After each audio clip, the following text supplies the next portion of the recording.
ஆகாதென்று தள்ளின இடங்களுக்கு முன்பாய் கர்த்தர் உங்களை தலைக்கல்லா மாற்றுகிற மாதம்.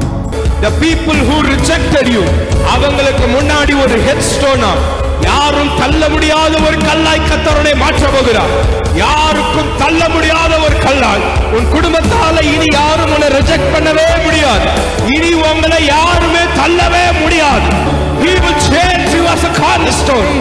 உன்னை யாராலும் நிராகரிக்க முடியாத ஒரு நபராய், யாராலும் உன்னை தள்ள முடியாத ஒரு நபராய், ஒரு டிமாண்டபிள் அனாயிண்டிங் உங்க மேல கர்த்தர் ஊற்றட்டும். வீடு கட்டுகிறவர்கள் ஆகாதென்று தள்ளின கல்லே மூளைக்கு தலைக்கல்லாயிற்று.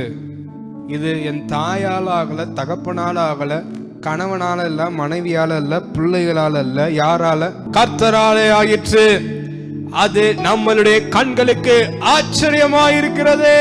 உன் கண்களுக்கு ஆச்சரியமான காரியங்களை கர்த்தர் இந்த மாதத்துல செய்ய விரும்புகிறார். இதுவரைக்கும் எந்தெந்த டிராஜடிஸ், எந்தெந்த பயங்கரங்கள்லாம் உங்க கண்ணு பார்த்துச்சோ அதே கண்ணை வச்சு கர்த்தர் ஆச்சரியங்களை இந்த மாதத்துல பார்க்க வைக்க போகிறார். This month Holy Spirit is going to surprise you. ஒருத்தவங்க உங்களை சர்ப்ரைஸ் பண்றாங்கன்னா சொல்லிட்டு செய்ய மாட்டாங்க, சொல்லாம தான் செய்வாங்க. சொன்னதை செய்யறது ஆச்சரியம் இல்லை, சொல்லாததை இல்ல, நீங்க ரொம்ப நாள் கேட்டதை எதிர்பாராத ஒரு நேரத்தை டப்னு பண்ணிட்டாருன்னா எவ்வளவு ஆச்சரியமா இருக்கும். நீங்க நெடுங்காலமாய் காத்திருக்கிறது காரியத்தை நீங்க எதிர்பாராத நேரத்துல இந்த மாதத்துல கர்த்தர் ஆச்சரியமாய் செய்ய போகிறார். சில பேர் உங்க குடும்பத்துல உங்களை ஒதுக்கி வச்சிருக்காங்கல்ல, உங்க வேலை ஸ்தலங்களை நிறைய பேர் உங்களை ஒதுக்குறாங்கல்ல, நிறைய காரணங்கள் இருக்கலாம். ஆனா இந்த மாதம் ஆண்டவர் அவங்களுக்கு ஒரு டைம் திறக்க போற. நீங்க இருந்தாதான் இந்த வேலை நடக்குங்கிற அளவிற்கு கர்த்தர் உங்க தலைய உயர்த்த விரும்புகிறார். யாரும் வேணான்னு அந்த உடைஞ்ச கல்ல தான் தேவை எல்லாருக்கும். அந்த பில்டிங் கட்டுறவங்களுக்கு அதுதான் ரொம்ப தேவைப்பட்டுச்சு. இது வரைக்கும் இந்த 8 மாதங்கள் நீங்க யார் யாருக்கெல்லாம் தேவைப்படலையோ இந்த 9வது மாதம் நீங்க அவங்களுக்கு ரொம்ப தேவைப்பட போறீங்க. நீங்க யாரையாவது ரொம்ப ஹானரபிளா நினைக்கிறீங்கன்னா அவங்கள்ட்ட எல்லாமே கேட்டுதான் செய்வீங்க. அதே இது யார் ஒரு கணத்துக்குரிய பர்சனா இல்லாம இருந்தாங்கன்னா அவங்கள்ட்ட எதுவுமே கன்சல்ட் பண்ண மாட்டாங்க, அவங்கள்ட்ட எந்த கருத்துமே கேட்க மாட்டாங்க. இன்னைக்கு உங்க குடும்பத்திலயோ உங்க வேலை ஸ்தலங்கள்லயோ நீங்க அப்படிப்பட்ட நபர்களா இருந்தீங்கன்னா இன்னைக்கு ஆண்டவர் உங்களுக்கு ஒரு குட் நியூஸ் சொல்றாரு. நான் உன் மேன்மையை பெருக பண்ணி இந்த மாசத்துல உன்னை மறுபடியும் தேற்ற போறேன். I am going to increase your honor. I am going to comfort you again. இது வரைக்கும் யாரோட கனப்படுத்தாததுக்கு காரணம் உன் மேல இன்னும் அந்த ஹானரபிள் அனாயிண்டிங் இல்லாததுனால தானே. அதனால தானே உன்னை அற்பமா எண்ணினாங்க, அதனால தானே உன்னை அற்பமா நடத்துனாங்க.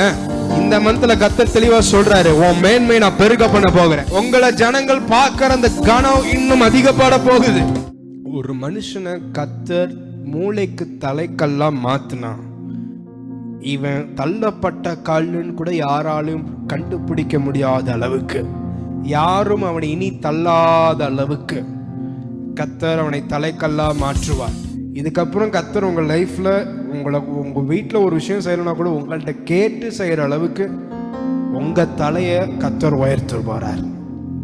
You're gonna be the important person in your family and in your workplace. உங்க லைஃப்ல யாரெல்லாம் அற்பமா உங்களை நினைக்கிறாங்களோ அவங்களுக்கு முன்னாடி இந்த மந்த்ல ஒரு அனுகூலமான அடையாளத்தை கர்த்தர் உங்களுக்கு கொடுக்க போறார். ஒரு குட் நியூஸ் சொல்றேன், நீங்க அற்பமா எண்ணப்பட்டதை ஆண்டவர் மார்க் பண்ணி வச்சுட்டார். எந்த இடத்துல அற்பமா எண்ணப்பட்டீங்க, யாருக்கு முன்னாடி அற்பமா எண்ணப்பட்டீங்க, he will mark it. யார் யாரெல்லாம் அற்பமா எண்ணாங்களோ உங்க ஃபேமிலியில இருந்தா உங்க லைஃப்ல இருந்தா ஒரு பெரிய blessing, ஒரு சரித்திரத்தையே கர்த்தர் உங்க ஜெனரேஷன்ல இருந்தா எழுப்ப போறார். God will rise a new blessing. யாராலையும் ரிஜெக்ட் பண்ண முடியாத ஒரு ஹிஸ்டாரிக்கல் blessings, ஒரு வரலாற்று சொல்லக்கூடிய ஒரு ஆசீர்வாதங்களை கர்த்தர் உங்க சந்ததியிலிருந்து எழும்ப பண்ணுவார். மொர்தெக்காய் ரொம்ப அற்பமா எண்ணப்பட்ட ஒரு நபர். ஆனா அவர் இருந்த இடம் எங்கன்னா அரண்மனையின் வாசல். நீ அரண்மனையின் வாசல்ல இருந்தாலும் பரவாயில்ல, யாருடைய காலும் கீழையும் கர்த்தர் உட்கார விட மாட்டார். ஆகாதுன்னு தள்ளி தான் வச்சிருக்கிறாங்க. நான் தள்ளப்பட்ட கல்லுதான், யாரும் என்ன பொருட்டா எடுக்காத ஒரு கல்லுதான். ஆனா ஒரு நாள் காலில் உட்கார வைக்கிற கல்லா எனக்கு கர்த்தர் வைக்கவே இல்லை. சத்தமாவராமே. இந்த மாதத்துல உங்களை குறிச்சு சில ராஜாக்கள்கிட்ட ஆண்டவர் பேச போகிறார். அதிகாரத்துல இருக்கிறவர்களோட கர்த்தர் உங்களை குறிச்சு பேச போறார். நீங்க இதுக்கப்புறம் ரிஜெக்டடு, நான் தள்ளப்பட்டவன்னு சொல்லவே கூடாது. நீங்க ஆண்டவர் உங்களை யாராலையும் தள்ள முடியாத ஒரு உயரத்துக்குள்ள கொண்டு போறாரு. ஹalleluya.